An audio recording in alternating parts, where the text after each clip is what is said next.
Ciao a tutti, questa è una vecchia stampante degli anni 90, la Olivetti DM324 SL, è la nonna della vostra stampante laser.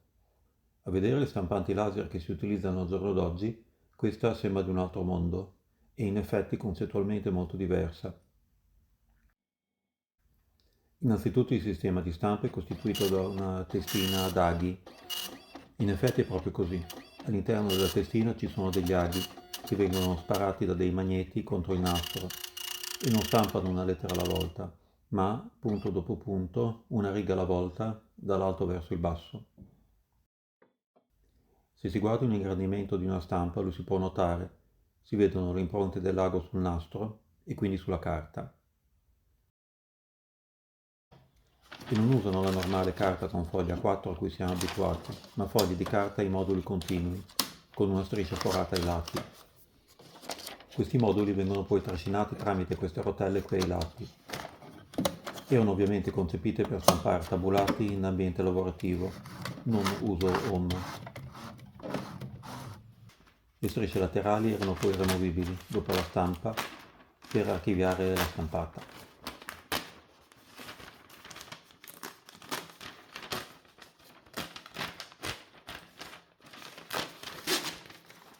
La stampante si collega al PC tramite questa porta qui, che è una porta Centronics 36 poli. Sul retro del PC questa è la porta della tastiera, una vecchia DIN 5 poli, ormai quasi dimenticata. Per fortuna ho ancora un adattatore da DIN a PS2, quindi posso collegare una tastiera PS2.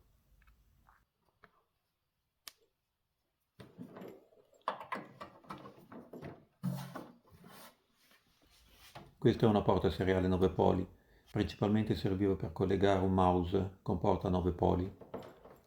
E questa è la porta parallela dove si collega il cavo Centronics della stampante, un connettore 25 poli femmina. E qui ci va il video con una porta VGA. È una stampante di formato largo, 136 colonne. Togliamo un po' di cose così vediamo meglio. La carta si infila qui, ci sono queste ruote dentate ai lati. Sono regolabili, quindi si può usare carta anche più larga. E si tira su tramite la manopola.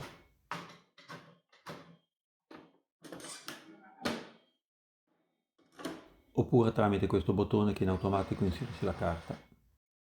Si apre il coperchio e dentro c'è la testina di stampa. Il nastro è lo stesso di altre stampanti di quel periodo.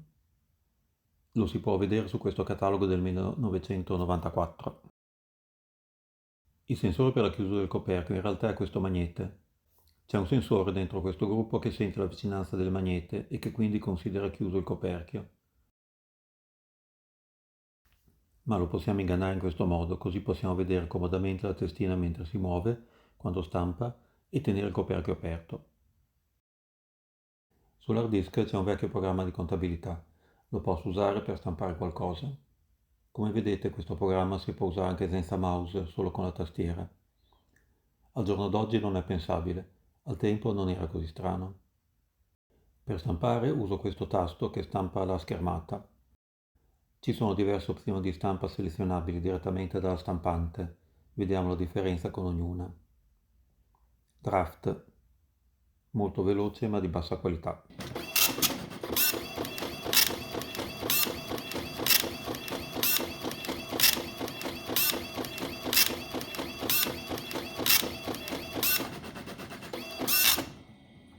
Font 1, più lento ma di qualità migliore. Vedete che la testina va avanti e indietro, mentre stampa le varie lettere punto per punto.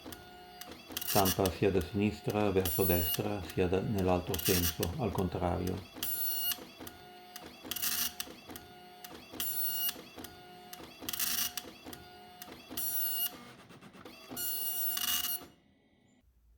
Font 2.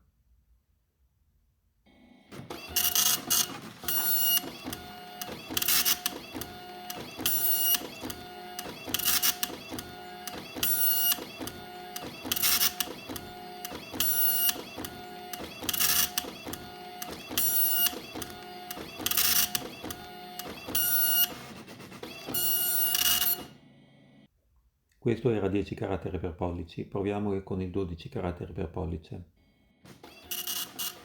Scrive più stretto ovviamente. Vedete che in effetti è molto veloce, se considerate che per ogni lettera sono coinvolti 8 aghi e stampa una riga al secondo circa, significa che vengono sparati gli aghi decine di volte al secondo, in perfetta coordinazione per formare ogni singola lettera. Ora proviamo il condensato. Scrive più piccolo visto che è condensato, è decisamente più rumorosa di una stampante laser e ovviamente ha meno definizione. Non si ottengono stampe di qualità con questo sistema, tantomeno stampe a colore. Diciamo che è fatta apposta per stampare testi ad uso ufficio. Infine stampa con caratteri proporzionali.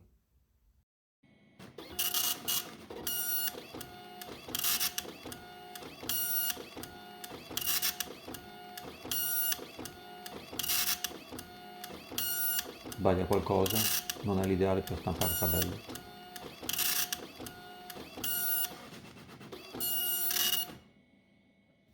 In un certo senso era più intelligente di una stampante laser. Da una normale stampante laser non potete scegliere il carattere di stampa. So che non è così bella da usare come le moderne stampanti, ma se volevate stampare qualcosa una trentina di anni fa, avevate poche alternative. E rimane comunque un pezzo della storia delle stampanti. Buona giornata.